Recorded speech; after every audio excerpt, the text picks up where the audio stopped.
જય પશુપાલક મિત્રો, આપણે જણાવીએ કે આ દિલીપભાઈના ખેતરની અંદર ઊભા છીએ. આના અંદર મકાઈનું વાવેતર કરેલું છે ટોટલી, અને એના અંદર તમે નિંદામણ જોઈ રહ્યા છો. એરંડા, હાટેડો, ટોટલી બધું સોમો, બધું ટોટલી નિંદામણ નીકળેલું છે.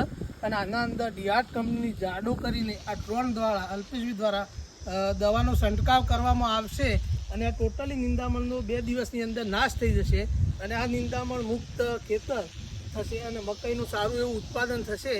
એટલે અમે આ દિલીપભાઈએ પણ ઊભા છે બાજુમાં, તો દિલીપભાઈની રાય લઈએ કે દિલીપભાઈ, તમારા આ મકાઈને જાડો દવાનું કેવું રિઝલ્ટ રહ્યું છે? આગે પણ સોટી છે. આગળ બી મેં આનો ઉપયોગ કરેલો છે અને મારું નામ દિલીપભાઈ પટેલ અને ગામ પડી, તાલુકો ઊંઝા.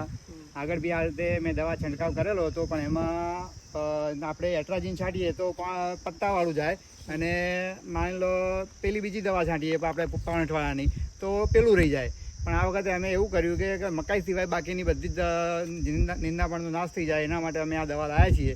અને આ દવાનું રિઝલ્ટ સારું હતું. આગળ બી અમે લઈ ચૂક્યા છીએ અને ડ્રોન દ્વારા અમે આનો છંટકાવ કરીએ છીએ, જેથી કરીને આપણે નવી ટેકનોલોજીનો ઉપયોગ કરી શકીએ.